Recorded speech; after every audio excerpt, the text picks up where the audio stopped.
बहुत पीड़ा हो रही है मैया। हाँ नन्ना, तू घर चल, मैं तुझे औषधि लगा दूंगी। हल्दी का लेप लगाऊंगी ना, झट से ठीक हो जाएगा। चल चल।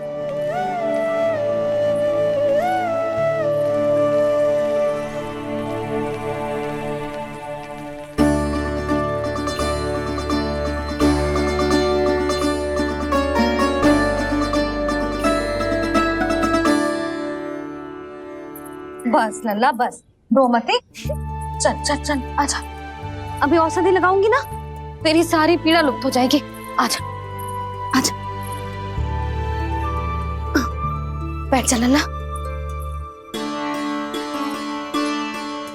अभी आई मैं। हाँ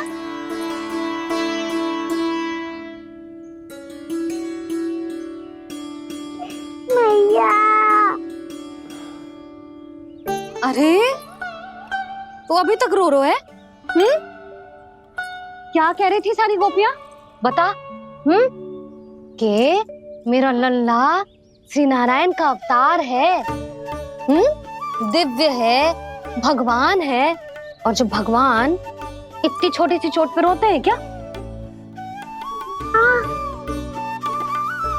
इतनी तो लगी भी ना है तुझे जितना तो तू आ ऊ कर रो है।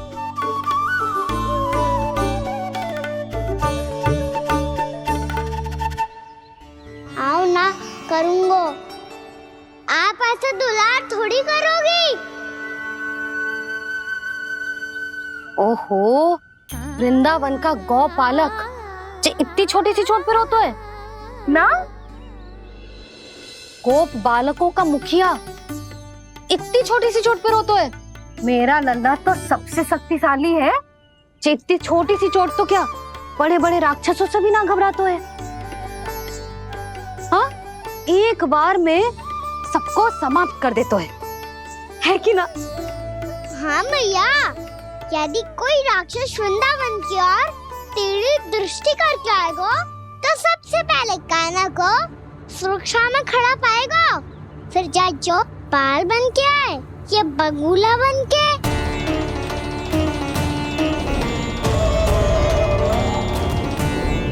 ना लल्ला, सोचो भी मती। वृंदावन की सुरक्षा करना तेरा दायित्व ना है। तुझे और कोई संकट का सामना करने की आवश्यकता ना है। अभी तो मेरी पीड़िता का हरण कर रही थी, अचानक से क्या हो गया मैया को? कोई आवश्यकता ना है तुझे ऐसे संकटों का सामना करने की। आने दे आज तेरे बाबा को, सीधा सीधा बोल दूंगी। बहुत हो गए उनके तर्क वितर्क। मेरा फूल सा लल्ला वन में अकेले गौचारण के लिए ना जाएगो। आज बगुले ने निकल लियो, कल का और हो जाए तो? नारायण ना करे, कहीं कछु ऊंच नीच तुझे कछु हो जाए तो? मैं तो जीते जी मर जाऊंगी।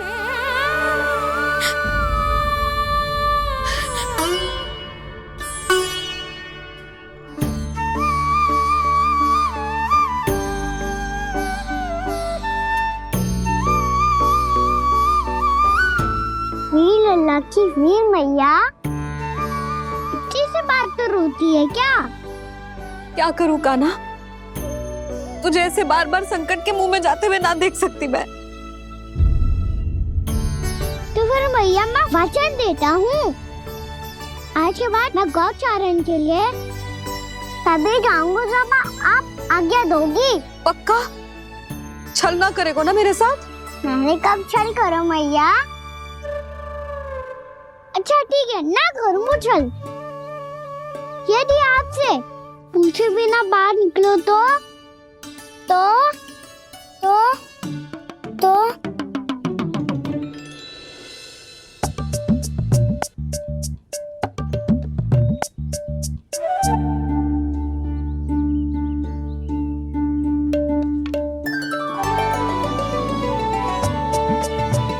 ये रही आपकी छड़ी और ये रही मेरी पीठ।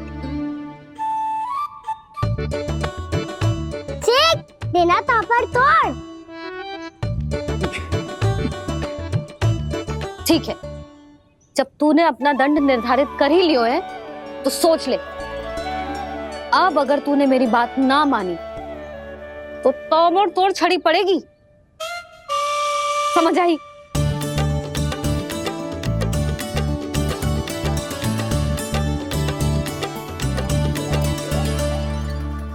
अच्छा ही है कि कान्हा कुछ दिन घर ही रहे। आज मन में जो हुआ है अवश्य कंस ने ही करवाए हुए वो सब।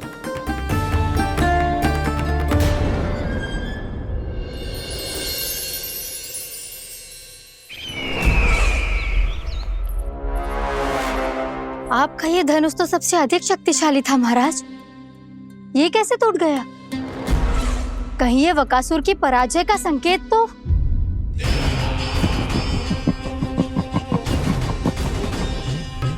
प्राप्ति, लगता है तुम्हें शुभ समाचार मिला नहीं। उस बकासुर ने उस विष्णु अवतार को जीवित ही निगल लिया है। अरे अब तक तो उस नन्हे से बालक को पचा भी चुका होगा वो। उसके तन में रक्त बनकर वो विष्णु अवतार और उसकी शक्तियां दौड़ रही होंगी। क्षमा कीजिए महाराज। क्षमा कीजिए, इस अशुभ से मुख से शुभ समाचार आने दो। माथे के बल को ढीला करो, चेहरे पर मुस्कान लाओ और कहो, महाराज, वृंदावन में मातम फैल चुका है। मैं ऐसा ही करता महाराज, यदि सूचना सत्य होती तो।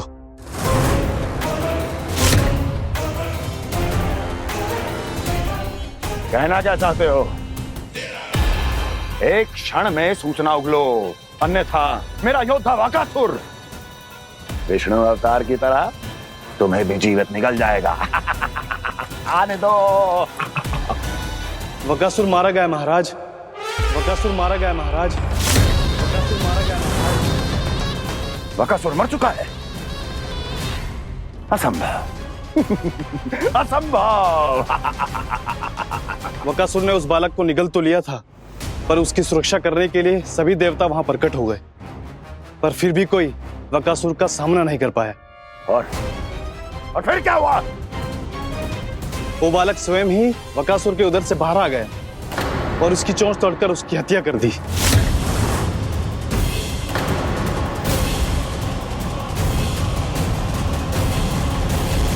वन में बकासुर की चोंच टूट गई और यहाँ आपका ये धनुष।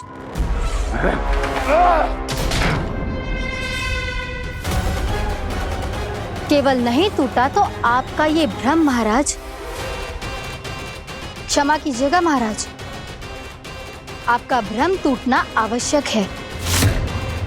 आवश्यक है आपको यह आभास होना कि उस विष्णु अवतार को पराजित करने के लिए आपके साधारण योद्धाओं में वो सामर्थ्य नहीं है।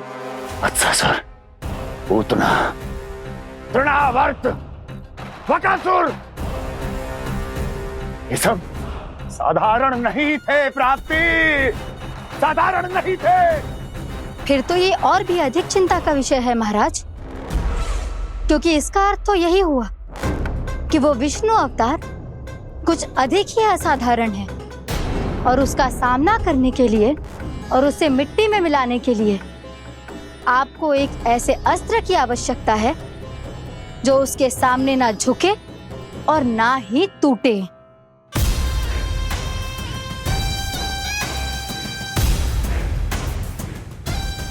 तो फिर मैं ऐसा ही असतर ढूंढूंगा, चाहे आकाश पाताल एक क्यों ना करना पड़े मुझे, 10 दिशाएं 14 भुवन क्यों ना नापने पड़े मुझे, मैं उस असतर को अवश्य ढूंढ निकालूंगा जो उस विष्णु अवतार के प्राणों की डोरी इस धनुष की तरह तोड़ सके।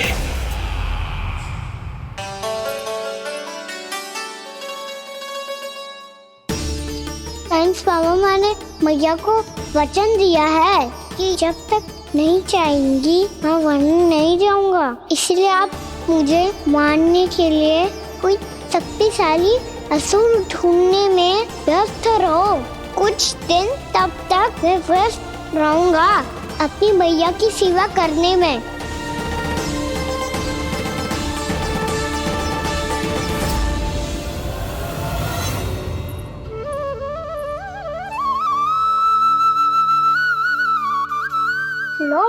तुलसी जी को चढ़ाने के लिए जल।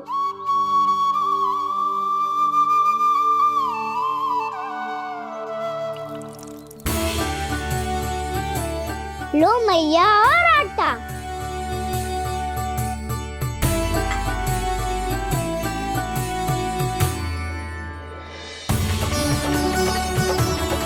लो मैया बेलन।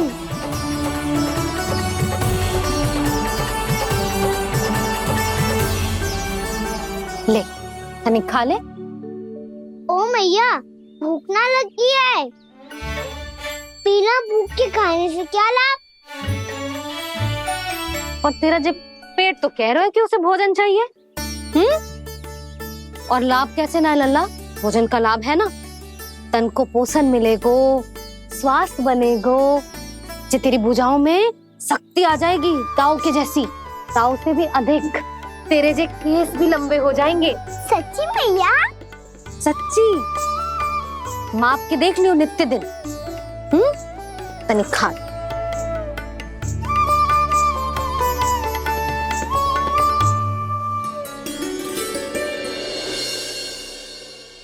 मान के मैया का कहना छक के भोजन खाते हैं, नित्य मापते भुजा केश, पर ज्यो का त्यों ही पाते हैं।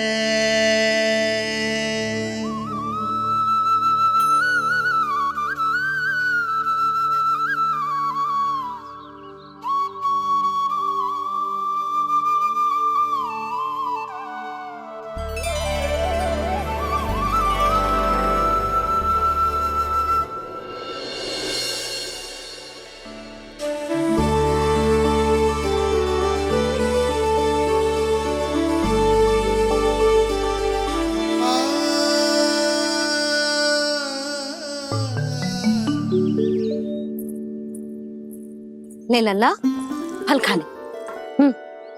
ना, मुझे ना खाने फल वल। क्यों? लंबे केस और शक्तिशाली भुजाएं ना चाहिए? व्यर्थ है ये सब।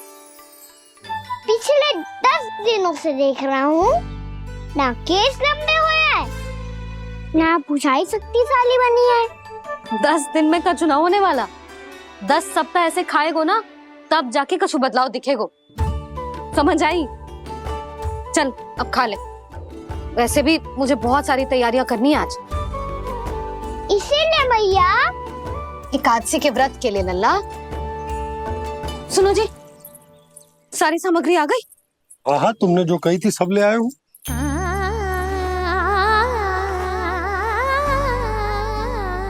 इसमें नारियल तो है ही ना, उसके बिना मैं एकादशी की पूजा कैसे करूंगी? यशोदा, मैंने भोला से कह दिया, वो लेकर आते ही होगो। घबराओ मत। कैसे ना घबराओ जी, आपको पता है ना एकादशी का व्रत मेरे लिए कितना महत्वपूर्ण है। पतो है। अरे इसमें तो दिए भी ना है। दिए ना है? अब मैं अभी लेकर आता हूँ। आप रहने दो, मैं ही लेके आती हूँ। भक्त भोला राम के यहाँ से है। भक्त भोला राम? मेरा अर्थ है कुमार खुला यहाँ के यहाँ से। हाँ हाँ वो ही।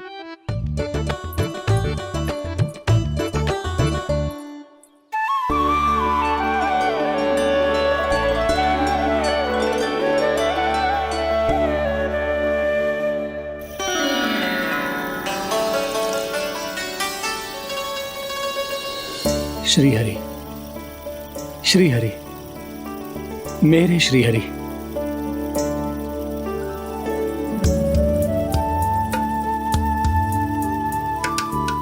मेरे श्री हरि। भोला राम, मेरी मटकी तैयार है? मेरे श्री हरि। मेरे श्री हरि।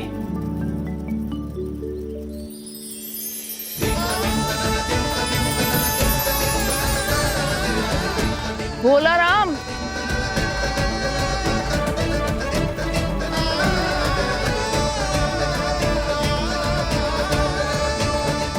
भोला काका, ओ भोला काका,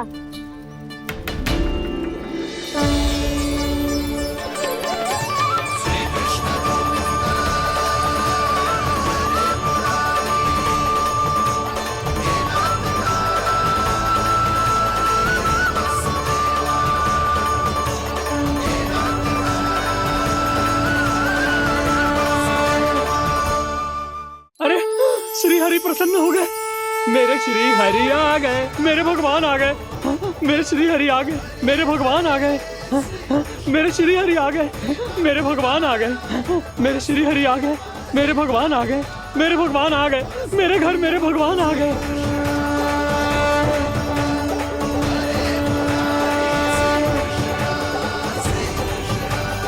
मेरे घर आ गए, मेरे श्री हरि आ गए, हाँ मेरे श्री हरि आ गए। ये तो बावले थे ही, अब बालकन को भी साथ में मिला लिए। उज्जवल क्या कर रहा है? अरे ठहर जा बोला।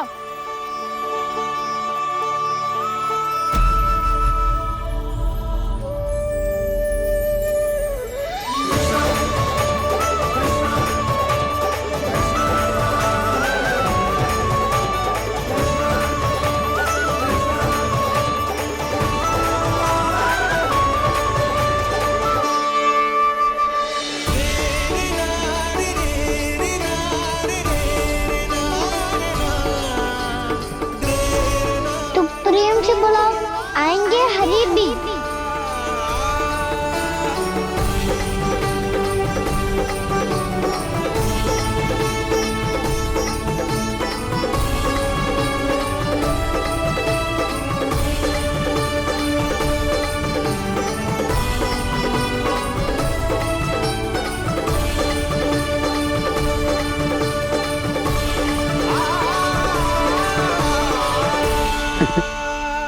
क्या वो गाना? किसकी धुन में झूम रहा तू? निर्मल निशा भक्ति की धुन में।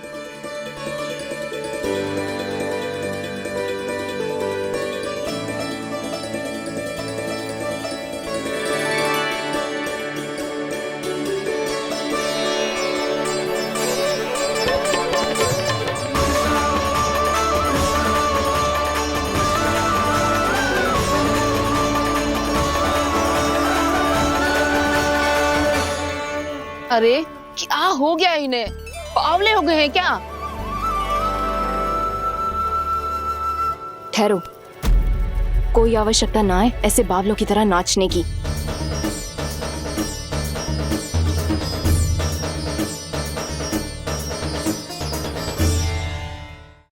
जे बावले ना है मौसी, भक्ति में रम गए हैं। बस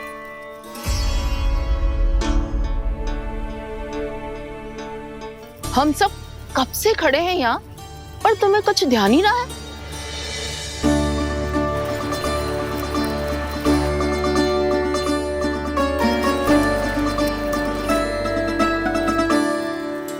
नाच गाने में ऐसे मगन हुए कि हमें देखा भी ना।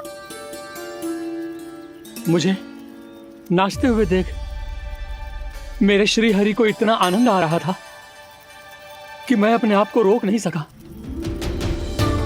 और वैसे भी मेरे जन्म का एकमात्र उद्देश्य है श्री हरि की सेवा करना, श्री हरि को प्रसन्न करना। तुम बावले हो भोलाराम, या हमें बावला बना रहे हो? श्री हरि और तुम्हें देख रहे हैं। हाँ, अभी वो यहीं थे, देख रहे थे। भोला काका, आपने भी ना अति कर दी। अब हमें भी बताओ तनी, कहाँ थे श्री हरि?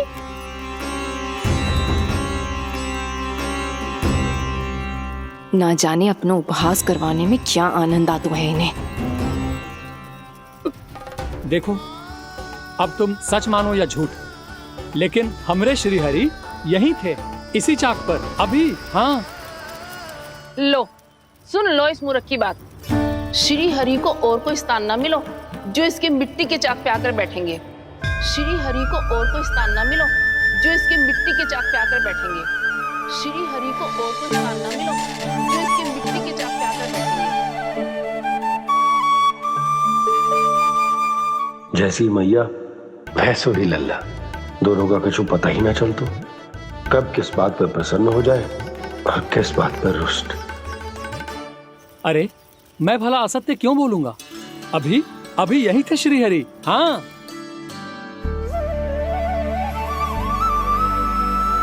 हाँ, जैसे श्री हरि को तो कोई कार्य है ही ना। वो तो आतुर होके बैठे रहते हैं कब तुम हरि हरि बुलाओ और वो दौड़े चले आए। भगवान तो भक्तों के पास आने के लिए सदैव आतुर रहते हैं, बल्कि सत्य तो यह है कि भक्तों के मन में ही निवास करते हैं भगवान।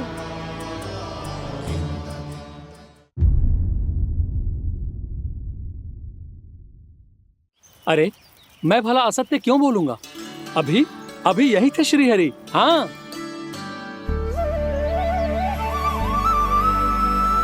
हाँ, जैसे श्री हरि को तो कोई कार्य है ही ना, वो तो आतुर होके बैठे रहते हैं कब तुम हरि हरि बुलाओ और वो दौड़े चले आए। भगवान तो भक्तों के पास आने के लिए सदैव आतुर रहते हैं, बल्कि सत्य तो यह है कि भक्तों के मन में ही निवास करते हैं भगवान। भगवान तो भक्त के पास आने के लिए सदैव ही आतुर रहते हैं शंकरी मौसी।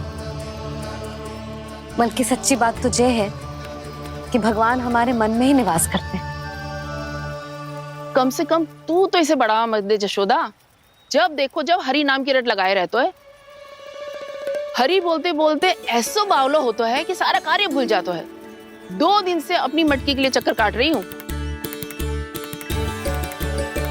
अभी तो एक चक्कर और लगाना होगा आपको। आपकी मटकी तैयार हो गई है, अभी लाता हूँ।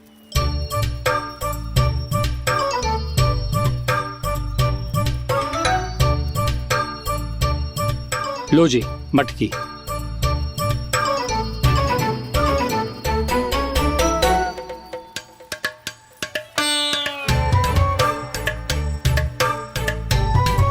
इस कच्चे मटके का क्या करूं मैं?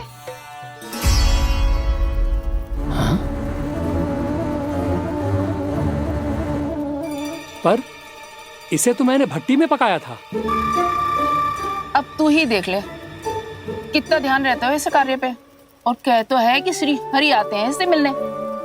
हाँ आते हैं और आगे भी आएंगे हमारे श्री हरि हमसे मिलने। और आके मोक्ष देंगे, है ना? मांगूंगा तो मोक्ष भी दे देंगे, मांगूंगा तो मोक्ष भी दे देंगे, मांगूंगा तो मोक्ष भी दे देंगे। अभी तो ये बता कि तू मुझे मेरी मटकी कब देगो? और मेरी मांग कब पूरी करोगे भोला राम जी? मेरो घड़ा मेरे दिए तो तैयार है ना, कल एकादशी की पूजा और व्रत के लिए। एकादशी का व्रत? हाँ, एकादशी का व्रत। इसे करने से श्री हरि बहुत प्रसन्न होते हैं। अच्छा, फिर तो अभी लाया।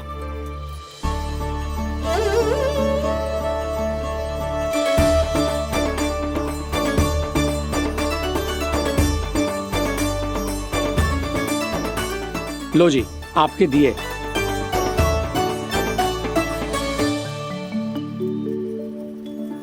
और जो हमने मांगा है वो? बाकी सब शेष द्वादशी के दिन मिलेगा, क्योंकि कल मैं भी एकादशी का व्रत रखूंगा, क्योंकि कल मैं भी एकादशी का व्रत रखूंगा, क्योंकि कल मैं भी एकादशी का व्रत रखूंगा।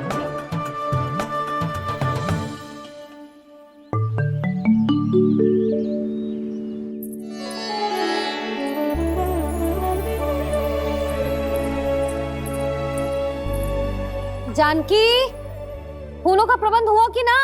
हाँ भाभी, जे रे। सदैव विलंब कराती है। पर भाभी इस बार तो फूल समय से ही लाई थी। क्या हुआ जशोदा? अभी तो पूजा की तैयारी ना हुई? देखो ना मौसी, ये जानकी ना कुछ छूट ही जाता है इसके कारण। एकादशी की पूजा और व्रत आते ही जसोदा भाभी इतनी वग्र हो जाती है। ऐसो क्या होगा इस पूजा में?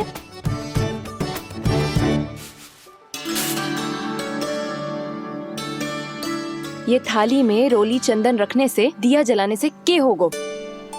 आपको पता भी है एकादशी का व्रत क्यों रखते हैं? क्या महत्व है इसका? लो, जे तो मैं जसोमती रानी से पूछना भूल ही गया। पर हाँ भगवान, मेरे लिए इतना ही पर्याप्त है कि इस व्रत को रखने से मेरे श्रीहरि हमसे प्रसन्न हो जाएंगे।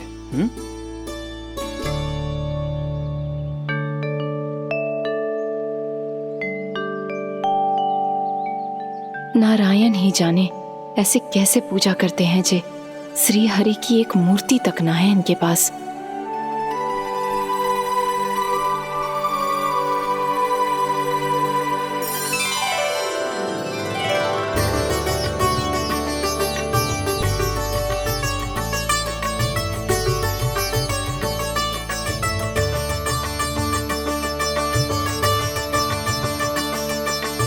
प्रभु, न तो मेरे पास मूर्ति है और ना तो इस व्रत के विधि विधान के बारे में मुझे जानकारी है और ना ही मुझे इसके महत्व के बारे में जानकारी है, पर फिर भी मैं करना चाहता हूं।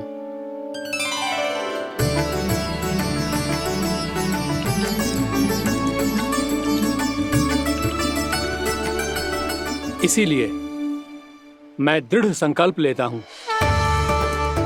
पूरी निष्ठा के साथ, श्रद्धा के साथ और पूरी आस्था के साथ मैं इस व्रत को संपन्न करूंगा।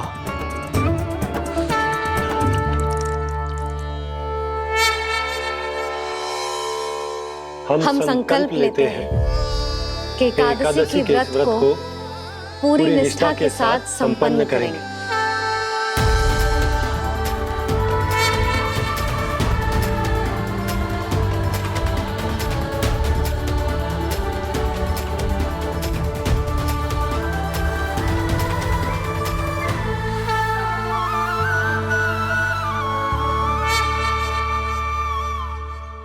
तुलसी जी के पत्ते तो हैं ही ना। श्री नारायण को तुलसी जी के पत्ते के बिना भोग ना चढ़तो है। जानकी, तुलसी के पत्ते कहाँ हैं? भाभी, मैं तो कब से यही पूछना चाह रही थी कि तुलसी के पत्ते लाऊं क्या, पर आप तो व्यस्त थी ना। तुझे कितनी बार समझाओ है ना, यदि तेरे कछु करने से किसी और की कोई हानि ना हो रही हो या किसी के अच्छे कार्य में सहायता हो रही हो तो मुझसे आज्ञा लेने की आवश्यकता ना है। समझ गई भाभी, आगे से जाना उनको। ले अभी लेकर आती हूँ।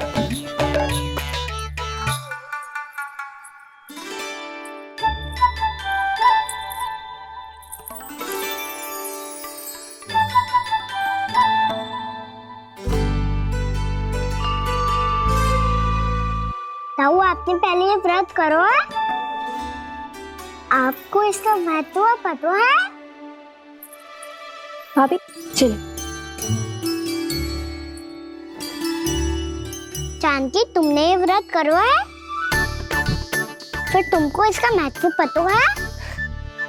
सुमति जी, आपको पता है इसका महत्व? कान्हा, क्यों तंग कर रहे हो सबको? मैया, सबने करो ये व्रत, मुझे भी करना है।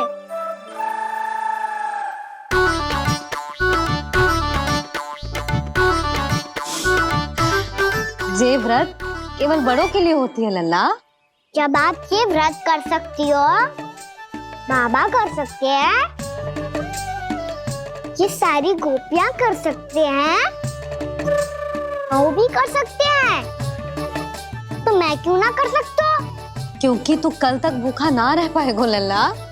जब भक्त रह सकते हैं, फिर मैं क्यों नहीं रह सकता? मेरा अर्थ है कि नारायण के भक्त मैया, मैया मान जाओ ना, मुझे करने दो ना ये व्रत। अपनी लल्ला पे आप विश्वास ना है आपको? विश्वास है। अच्छा ठीक है, तू भी कर ले।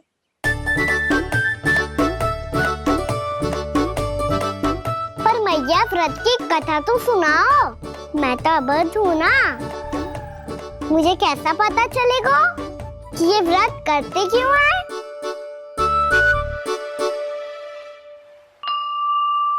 प्रभु, मुझ अबोध को कैसे पता चलेगा कि इस व्रत का क्या विधि विधान होता है और क्यों रखा जाता है और इसका महत्व क्या होता है?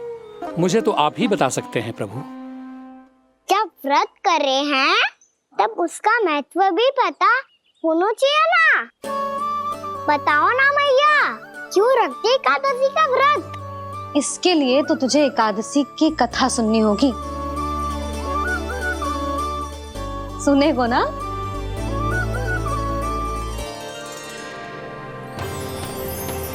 वसुदेव सुतं देवं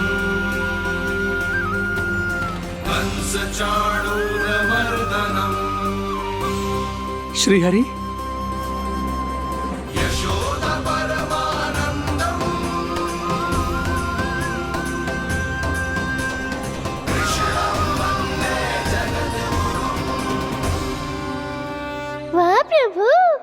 अपने भक्तों को एकादशी व्रत का महत्व समझाने का अच्छा उपाय खोज निकाला है आपने।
अब सब जन एकादशी के व्रत की कथा ध्यान से सुनना, तभी जे व्रत पूरा माना जाएगो। समझो लल्ला।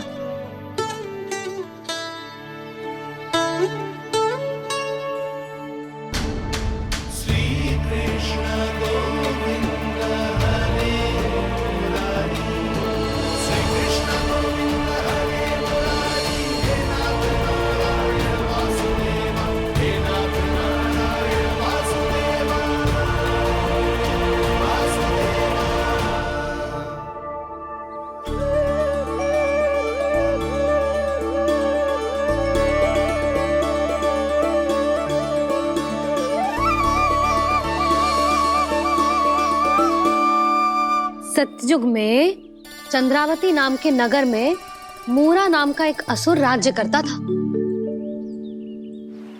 ओम ब्रह्मदेवाय नमः। ओम ब्रह्मदेवाय नमः। ओम ब्रह्मदेवाय नमः। ओम ब्रह्मदेवाय नमः।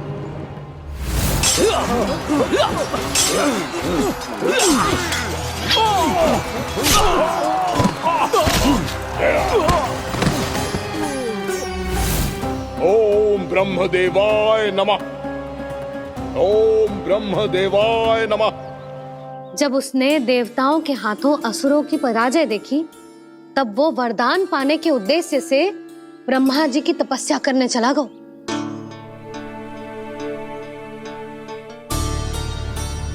शीघ्र ही मूरा की तपस्या सफल हो गई और ब्रह्मदेव जी उससे प्रसन्न हो गए। ओम ब्रह्मदेवाय नमः। ओम ब्रह्मदेवाय नमः। ओम ब्रह्मदेवाय नमः। ओम ब्रह्मदेवाय नमः। ओम ब्रह्मदेवाय नमः। ओम ब्रह्मदेवाय नमः। ओम ब्रह्मदेवाय नमः। ओम ब्रह्मदेवाय नमः। ओम ब्रह्मदेवाय नमः। मूरा, प्रणाम ब्रह्मदेव। तुम्हारी तपस्या सफल हुई। बोलो, तुम्हें क्या वर चाहिए? सृष्टि के रचयिता ब्रह्मदेव, कृपया मुझे ऐसा वरदान दीजिए जिसकी सहायता से मैं त्रिलोकी विजयी बन जाऊं और कोई देवता मुझे पराजित ना कर सके। यहां तक कि देवताओं के रक्षक, सृष्टि के संचालक भगवान श्री विष्णु के लिए भी मैं अपराजय रहूं।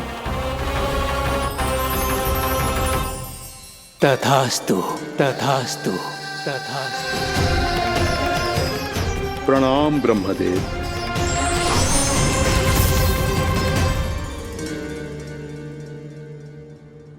ऐसा वरदान पाकर मूरा बहुत अभिमानी होगा।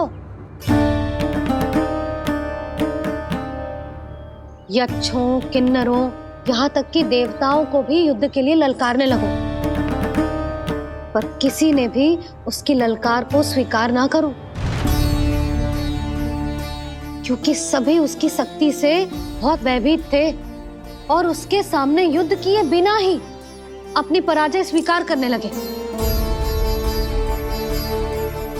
और फिर दंभ में आके उसने स्वर्ग लोक पर भी आक्रमण कर दिया। और देवराज इंद्र तक को चुनौती दे डाली।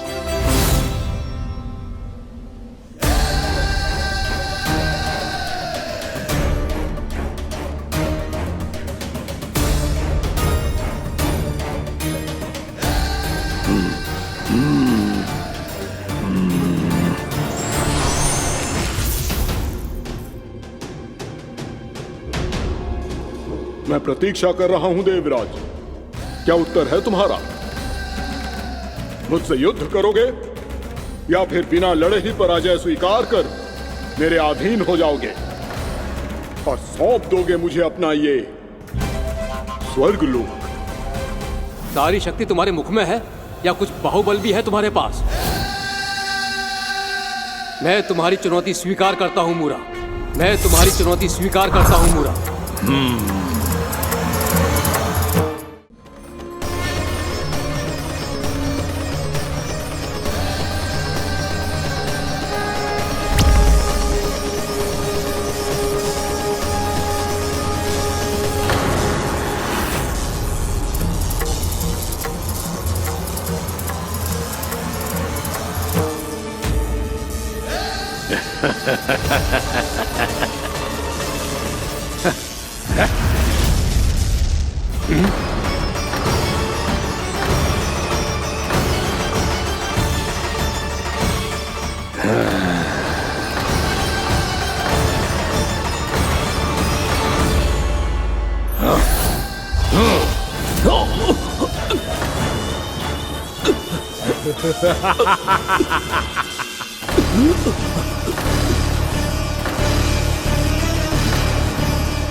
खैरिए देवगण, असुरराज मूरा को ब्रह्मदेव का आशीर्वाद प्राप्त है। आप में से कोई भी इन्हें पराजित नहीं कर पाएगा।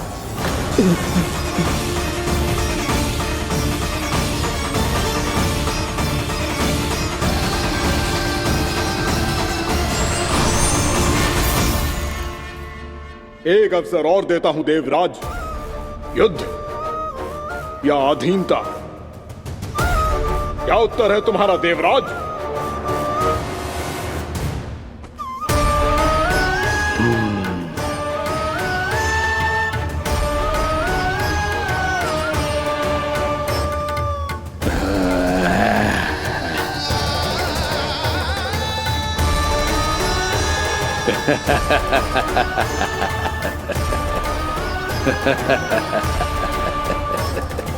इंद्र और सभी देवताओं ने मूरा के आतंक में आके उससे भयभीत होके अपना सिंहासन छोड़ दियो।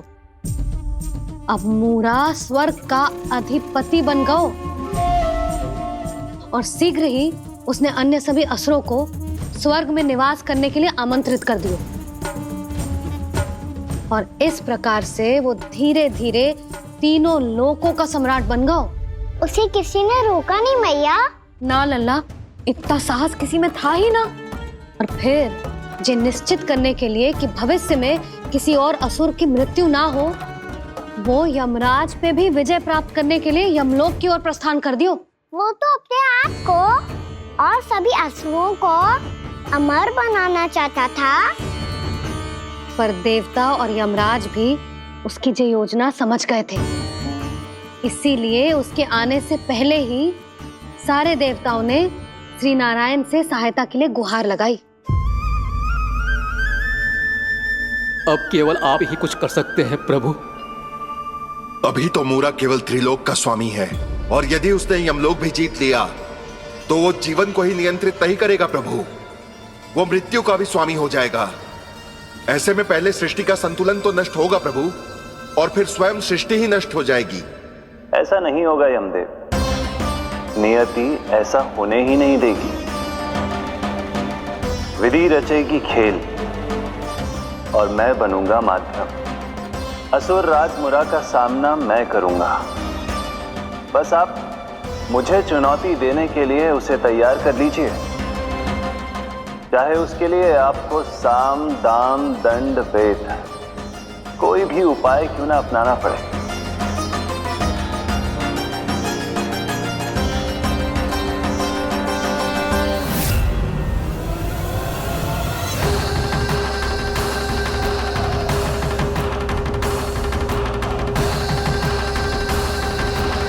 आप तो मेरी प्रतीक्षा में पहले से ही खड़े हैं यमदेव। तब तो आपने मेरी चुनौती के बारे में भी सुना ही होगा। कहिए, क्या उत्तर है आपका? मेरा स्वागत करके अपना राज्य त्यागेंगे या मेरा सामना करके अपने प्राण? असुर राज मुरा का सामना मैं करूंगा।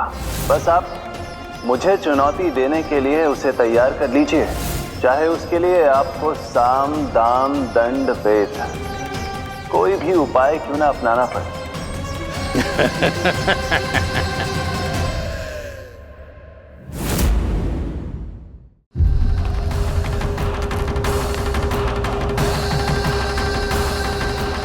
आप तो मेरी प्रतीक्षा में पहले से ही खड़े हैं यमदेव। तब तो आपने मेरी चुनौती के बारे में भी सुना ही होगा। कहिए, क्या उत्तर है आपका? मेरा स्वागत करके अपना राज्य त्यागेंगे या मेरा सामना करके अपने प्राण? हे असुर श्रेष्ठ, मैं आपकी अधीनता स्वीकार करने के लिए तैयार हूं। बस एक विनती है मेरी। शर्त को विनती का नाम देकर पहलाना चाहते हो मुझे यमराज? असुर राज मूरा के सामने शर्त रख पाओ, इतना सामर्थ्य नहीं है तुम में। इसका आभास है मुझे असुरराज, पर मैं आपकी अधीनता स्वीकार करूं इससे पहले आपको स्वामी धर्म का पालन करना होगा। मेरे पुराने स्वामी के क्रोध से मेरी रक्षा करनी होगी आपको। कौन है तुम्हारा पुराना स्वामी? भगवान श्री नारायण। और छोटी माँ, मूरासुर को तो श्री नारायण से भी रक्षा का वरदान प्राप्त था ना? यही तो श्री नारायण की लीला थी बलराम। पर वो राक्षस अपने दम में जे समझ ही ना पाओ कि वो क्या भूल करने जा रहे हैं। अब पहुंच गो भगवान श्री नारायण को चुनौती देने के लिए।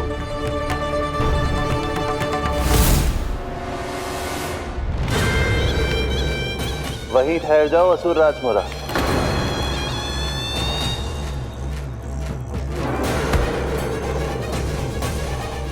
यहां क्यों आए? आपको पराजित करने और ये वैकुंठ जीतने, ताकि मैं यमलोक का स्वामी बन सकूं। फिर आओ, युद्ध भूमि में मेरा सामना करो।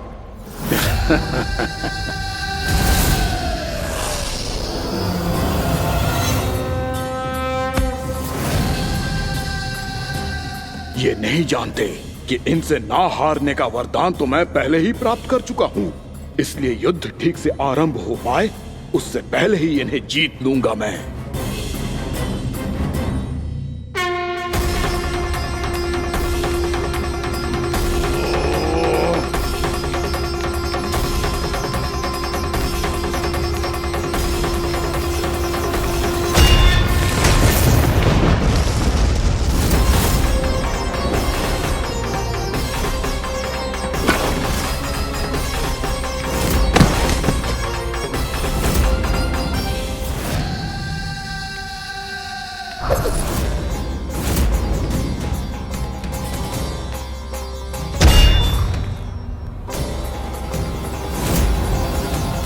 और इस प्रकार जे युद्ध वर्षों वर्षों तक चलता रहो। दोनों योद्धा पूरे ब्रह्मांड में अनेक अस्त्रों शस्त्रों के साथ युद्ध करते रहे।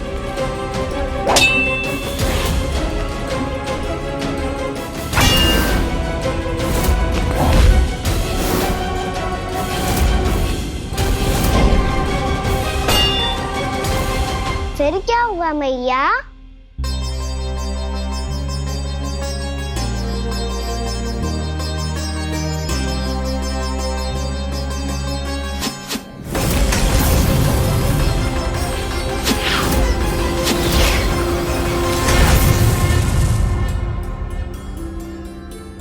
उस युद्ध को कभी समाप्त हुआ हो, पर कैसे?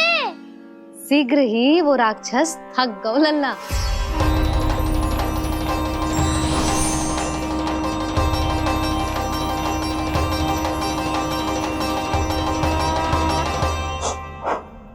खड़े खड़े देख क्या रहे हैं नारायण?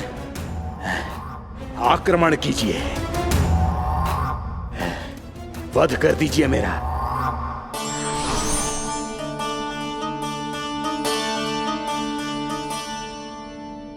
मैं तुम्हारी वीरता से प्रभावित हूं,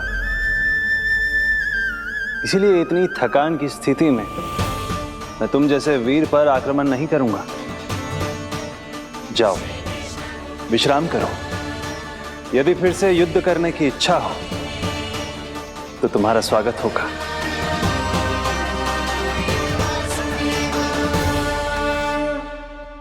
जे कह के श्री नारायण बद्रिका आश्रम चले गए और वहां हिमवत नाम की एक कंदरा में ध्यान लगा के बैठ गए। उधर वो राक्षस विश्राम करने लगो। अनेकों दिन बीत गए और अब वो राक्षस मूरा फिर से स्वस्थ होके बलवान हो गया था। उसने अपनी सारी शक्ति फिर से प्राप्त कर ली थी।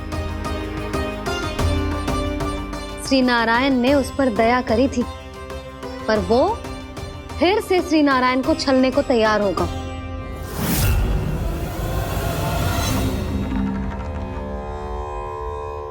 ध्यान में बैठे बैठे श्री नारायण योग निद्रा में चले गए, पर दुष्ट मूरा इसी अवसर का लाभ उठा के उनकी कंदरा में घुस आयो ताकि वो सोते हुए श्री नारायण पे आक्रमण कर सके।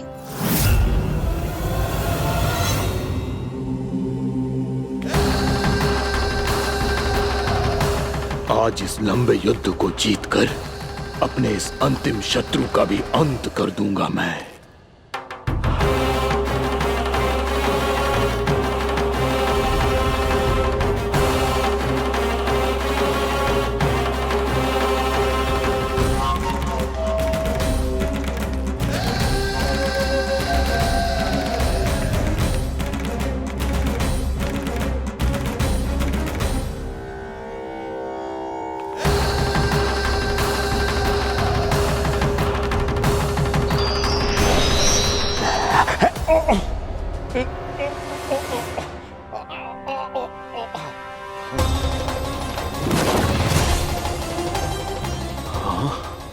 दुष्ट राक्षस,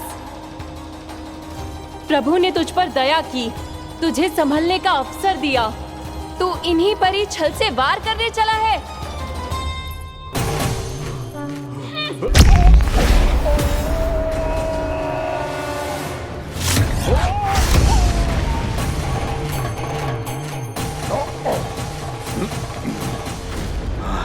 मैं अजय हूँ, मुझे कोई पराजित नहीं कर सकता। ब्रह्मा का वरदान है मुझे। तूने नारायण से अपराजय होने का वरदान मांगा था मूर्ख। उनकी शक्ति से नहीं, ध्यान से देख। मैं तेरी मृत्यु हूँ, मृत्यु।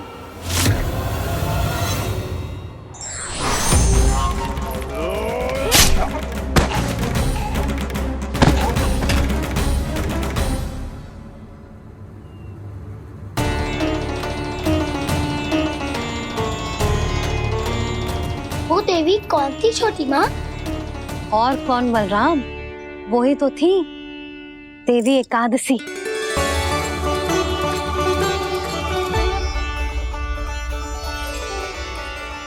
मुझे क्षमा कीजिए प्रभु, आपकी आज्ञा के बिना ही युद्ध करके आपके शत्रु को मृत्यु के घाट उतार दिया। क्षमा नहीं, आपकी तो प्रशंसा होनी चाहिए देवी। असुर राज को मारकर आपने सभी देवताओं को मुक्त करवाया है। इस पापी के अहंकार से तीनों लोकों की रक्षा की है आपने। आप एकादशी की तिथि पर मेरी एकादश इंद्रियों से उत्पन्न हुई हैं। इसीलिए मेरे सभी भक्त आपको उत्पन्न एकादशी के नाम से जानेंगे।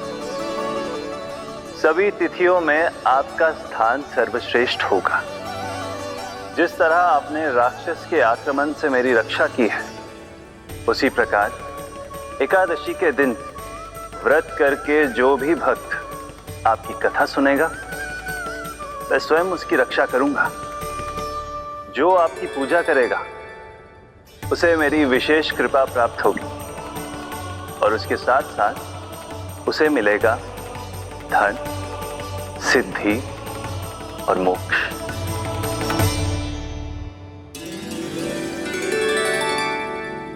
इसीलिए आज के दिन व्रत रखने का बहुत अधिक महत्व होता है। बोलो एकादशी मैया की जय। बोलो श्री नारायण भगवान की जय।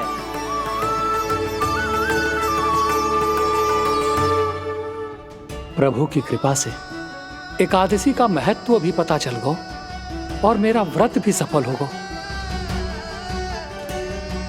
अभी नहीं भूला राम, एकादशी का व्रत पूरी तरह तभी सफल होता है जब द्वादशी के दिन उसे पूरा किया जाता है।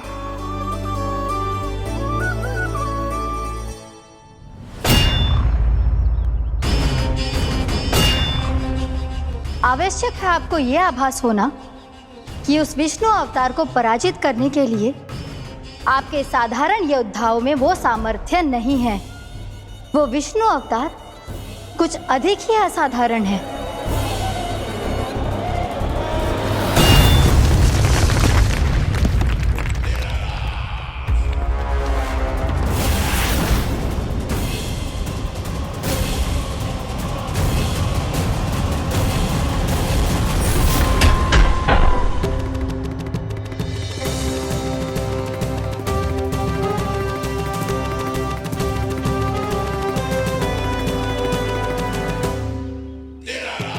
अब मैं दिखाऊंगा उस विष्णु अवतार को असाधारण शत्रु क्या होता है।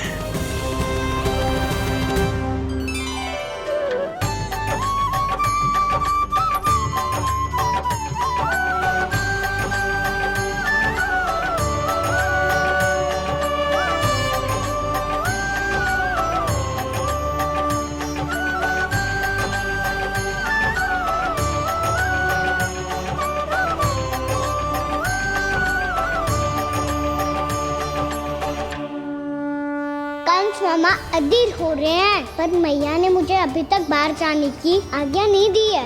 अभी उन्हें किसी और राक्षस को यहाँ भेजने से रोकने के लिए मुझे कुछ करना होगा।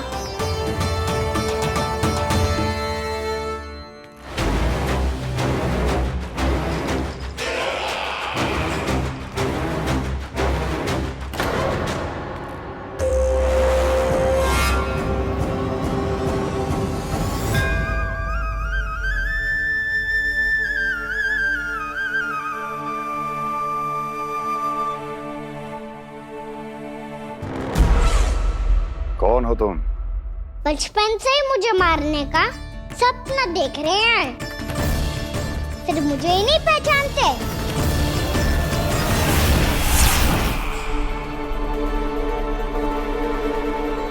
बचपन से विष्णु अवतार। कोई गाना बुलाता है तो कोई मुरलीधर पुकारता है, कोई माखन चोर कहता है, कोई कहता है चिच्चोर। पर विष्णु अवतार इस नाम से तो बस आप ही मुझे बुलाते हो मामा जी। इतना साहस, ये तो यहाँ आ गया है।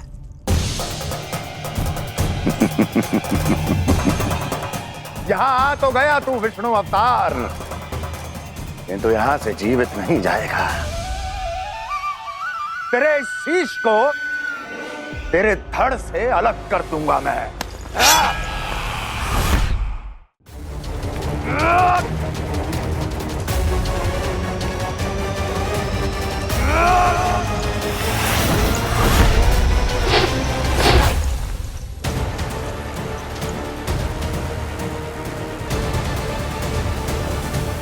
वहाँ कहाँ देख रहे हो मामा जी? मैं तैयार हूँ।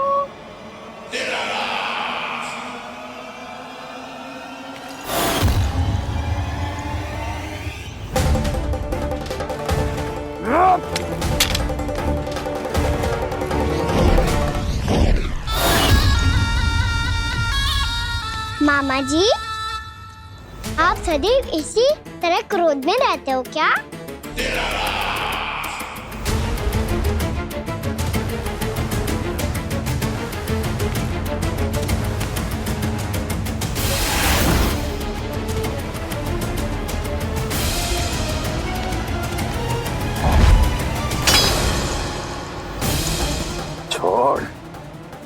छोड़ मेरी तलवार को। छोड़ो तो तब जब पकड़ा हूँ।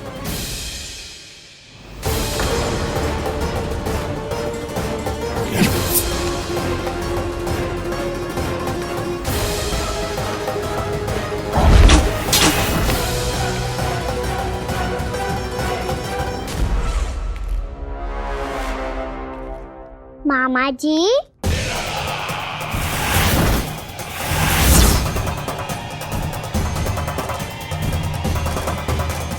आप थक गए होंगे, थोड़ा विश्राम कर लो।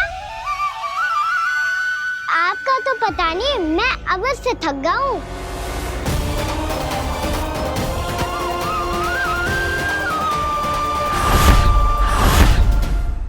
मेरे सिंहासन पर बैठने का तू साहस? अभी तो बस अभ्यास कर रहा था मामा जी। भविष्य में मुझे तो बैठना है यहाँ। आपने बल प्रयोग करके से अपने पिताजी से छीना था, मैं आज से छीन लूंगा। जो छल और बल से लिया जाए वो अधिक समय तक टिकता नहीं है मामा जी।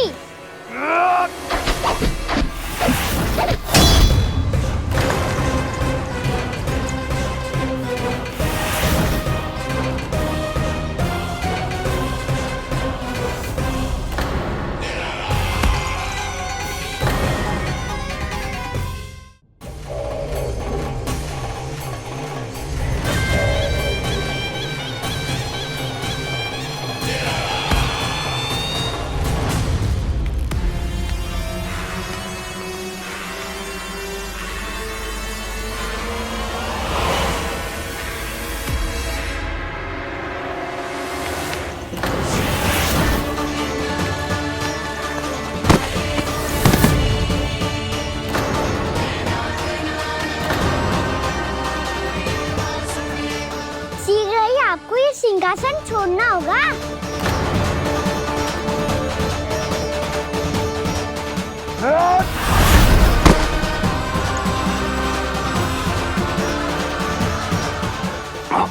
वो मेरा सिंहासन छीनना चाहता है। वो आ रहा है, वो आ रहा है। सैनिकों, सैनिकों! दुर्जन, बंद कर दो सभी द्वार और झरोखे, सबके सब। इसकी हर संभावना पर इतना कड़ा पहरा बिठा दो कि ना तो कोई महल के भीतर आ सके, ना कोई बाहर जा सके। मुझे महल की चप्पे चप्पे की सूचना चाहिए। जाओ।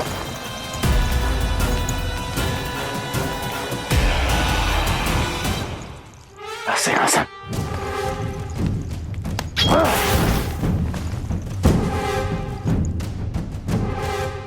अब आ, दुष्ट मायावी, ए छलिया विष्णु अवतार, मैं कंस तेरी प्रतीक्षा कर रहा हूँ।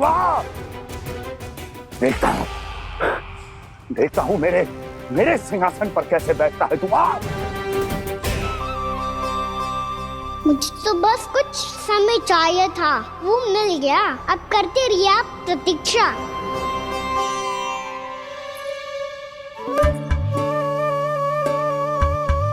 जी अपने आप से बातें क्यों कर रहे हो जी?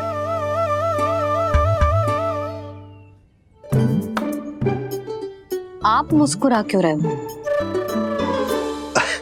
ना कचू ना। बताओ क्यों मुस्कुरा रहे हो? तुम ही पर गए हैं जी। जब तुम व्रत करती हो तो तुम भी ऐसा ही करती हो। इसी प्रकार भूख अधिक लगने पर अपना ध्यान भटकाने के लिए स्वयं से ही बड़बड़ाती रहती। होगा। आपको तो बस मेरा उपहास उड़ाने के लिए बहाना चाहिए।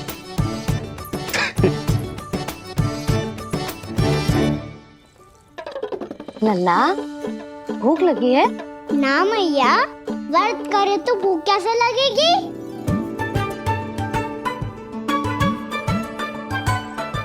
यदि लगी हो तो छोटे बालकों को थोड़ी बहुत भूल चूक क्षमा होती है।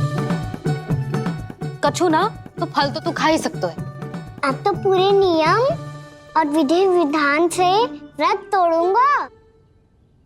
कल द्वादशी के सुबह मुहूर्त के अनुसार। ठीक।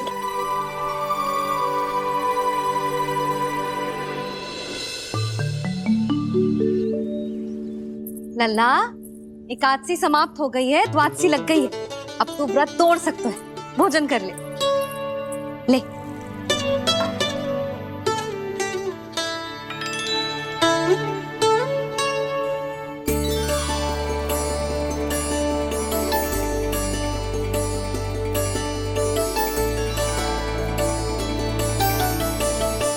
आज तो कार्य कर लीजिएगा। मैं ना चाहती कि सब गांव वाले फिर से आपका उपहास उड़ाएं। अरे इसी क्षण कार्य आरंभ करना आवश्यक ना है, कुछ खा तो लो। कल भी पूरे दिन व्रत में रहे, अब तो कुछ खा लो। ना ना, अभी बिल्कुल भूख ना है। और हाँ भगवान, तुम्हें चिंता करने की आवश्यकता नहीं है। आज मैं किसी को भी 2 शब्द कहने का अवसर नहीं दूंगा। अरे कुछ खाओगे पियोगे नहीं तो कैसे रहोगे?